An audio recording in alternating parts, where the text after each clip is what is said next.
ज्यांच्यामुळं ह्या जगात तथ्य अवतरलं असे ते महाकारुणिक तथागत भगवान बुद्ध.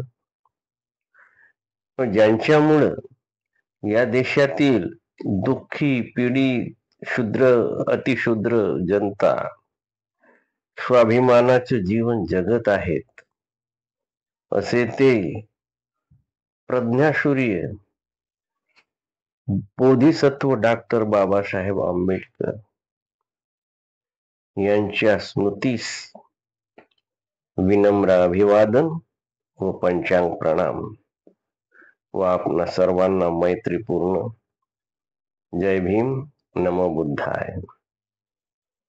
आज हा ऑडिओ बनवण्याचे कारण हेच आहे की ज्या महामानवाने ह्या देशाला संविधान देऊन येथील प्रत्येक व्यक्तीला, मग ती स्त्री असो की पुरुष, माणुसकीने जगण्यासाठी प्रोत्साहन दिले, त्याच महामानवाची काही दुष्ट वृत्तीच्या लोकांकडून अवहेलना व अपमान कुठे न कुठे होतच असतो.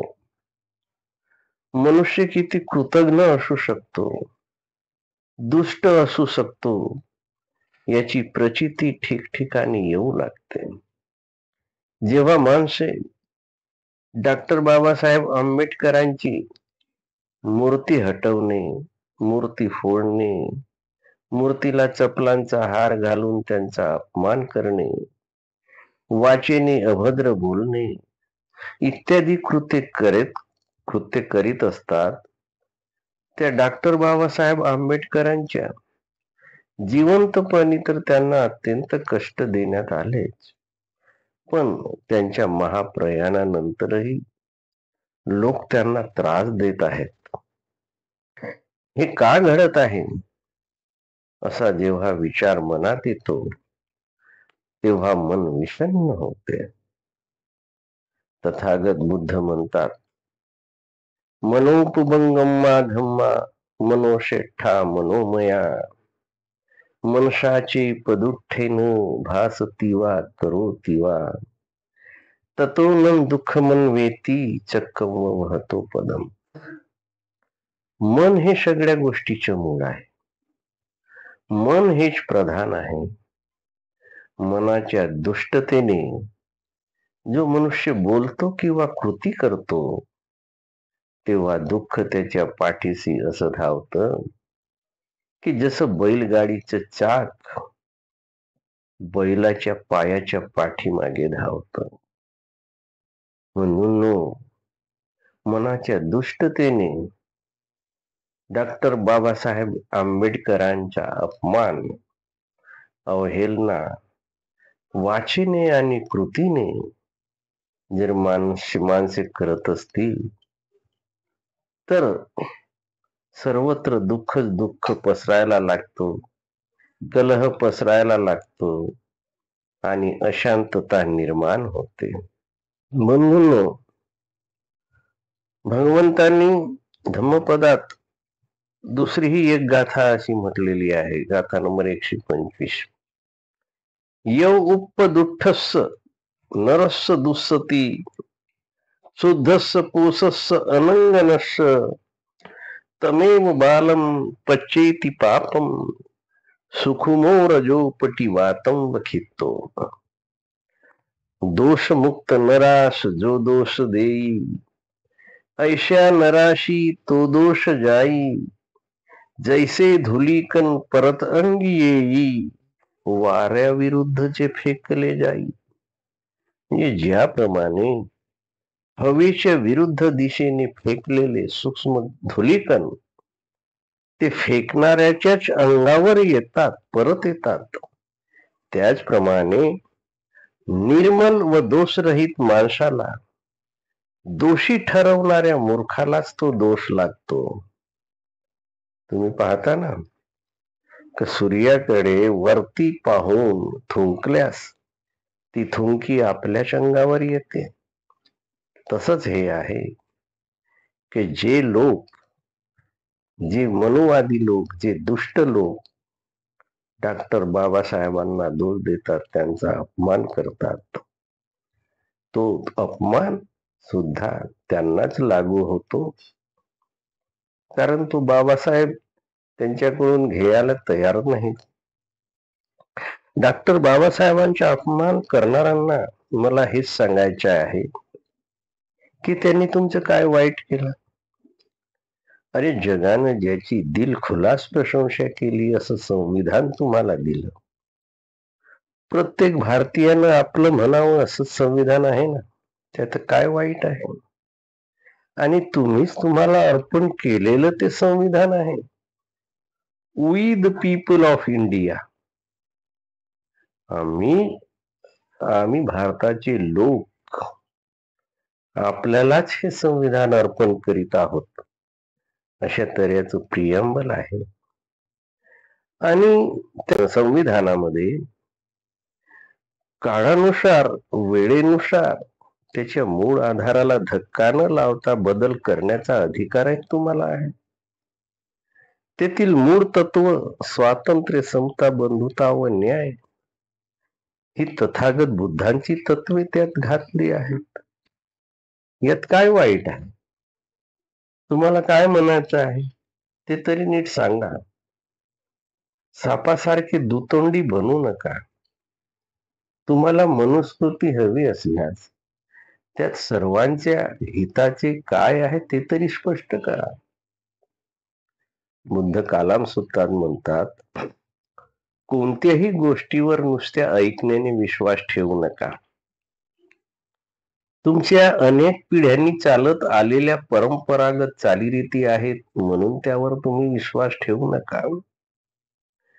अनेक लोक बोलतात व कित्येक लोक त्याचा प्रसार करतात म्हणून एखाद्या गोष्टीवर विश्वास ठेवू नका. तुमच्या धर्मग्रंथात लिहिले आहे म्हणून एखाद्या गोष्टीवर तुम्ही विश्वास ठेवू नका. धर्मग्रंथ चुकीचेही असू शकतात, कारण ते अर्हतांनी लिहिलेले नसतात, ते सामान्य माणसाकडून लिहिले जातात. पण इथे लोक म्हणतात ते ईश्वराने लिहिलेलं आहे, ज्या ईश्वराला कोणी पाहिलंच नाही. तर तुमच्या धर्मग्रंथात लिहिलेले आहे म्हणून एखाद्या गोष्टीवर तुम्ही विश्वास ठेवू नका. एखादी गोष्ट तुमच्या आदरणीय गुरु आणि वरिष्ठांनी सांगितलेली आहे म्हणून तिला प्रमाण मानून त्यावर विश्वास ठेवू नका. परंतु एखादी गोष्ट जी निरीक्षण आणि परीक्षण करून कारणासहित मान्य होते आणि एक व अनेकांच्या चांगल्या व भल्यासाठी उपयोगी ठरते, तीच गोष्ट मान्य करून तिचे अनुसरण करा. बघा किती स्वातंत्र्य दिलेलं आहे भगवंतांनी कालाम सूत्रामध्ये. की अफवा उडू शकतात, खोट्या गोष्टी असतात.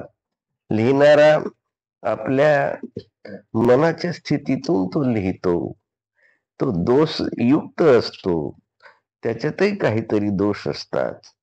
त्याच्यात जे काही उपलब्ध असते तेच तो व्यक्त करत असतो. जे हृदयात असते ते त्याच्या लेखणीतून किंवा तोंडातून बाहेर पडत असते. म्हणून हे सांगणारा कोणी अर्हत असला, बुद्ध असला तरच तो अगदी खरे बोलत असतो.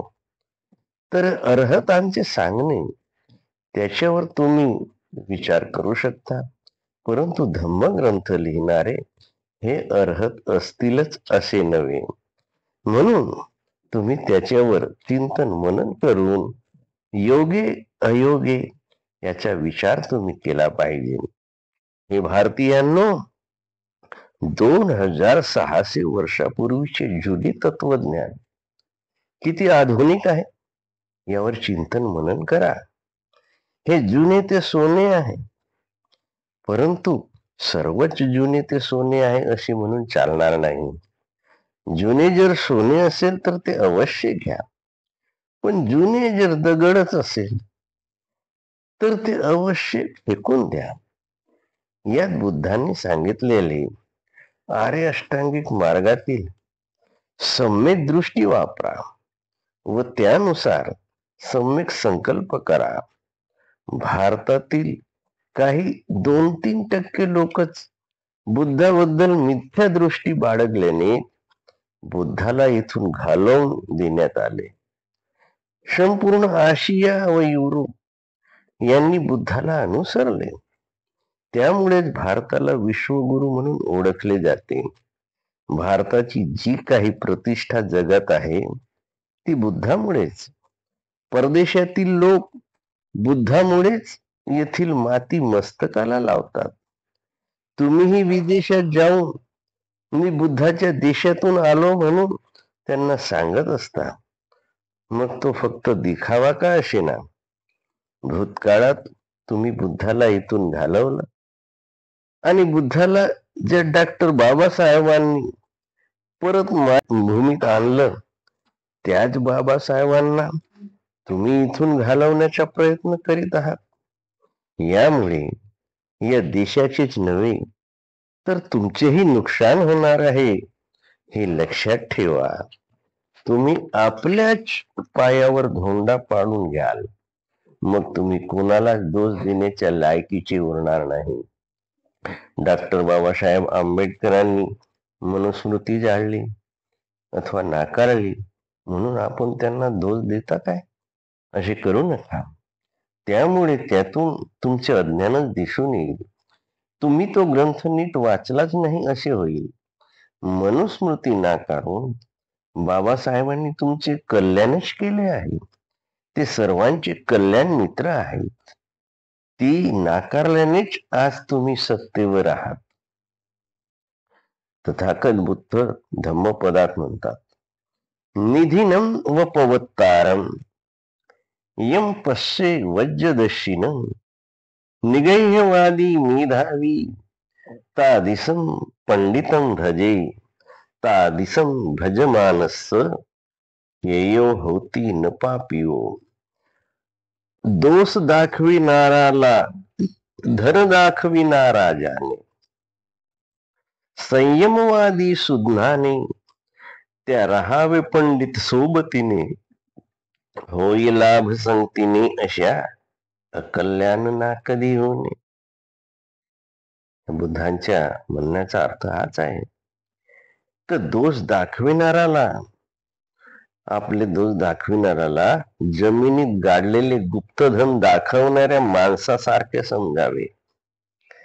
जो संयमाचा समर्थक आहे त्याने अशा मेधावी पंडिताची संगत करावी.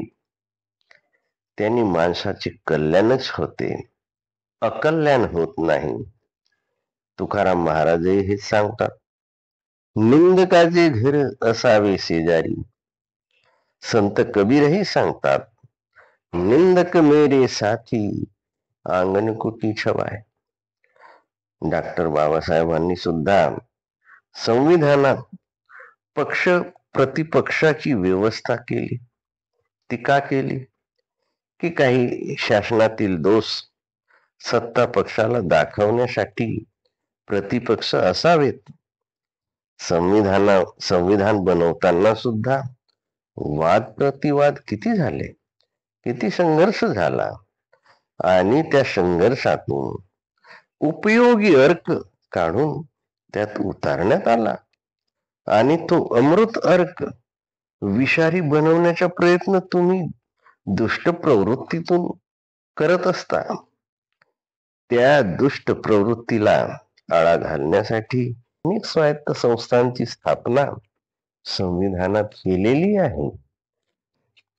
त्यांनी आपले कार्य चोख बजावल्यास जनतेला न्याय मिळून जनता सुखी व समृद्ध बनेल.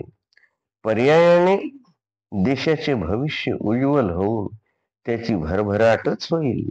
मात्र ही दुष्ट प्रवृत्ती कशातून निर्माण होते? बुद्धांनी 4 आर्य सत्य सांगितले.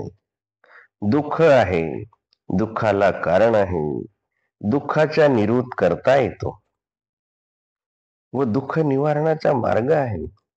त्यालाच आर्य अष्टांगिक मार्ग म्हणतात.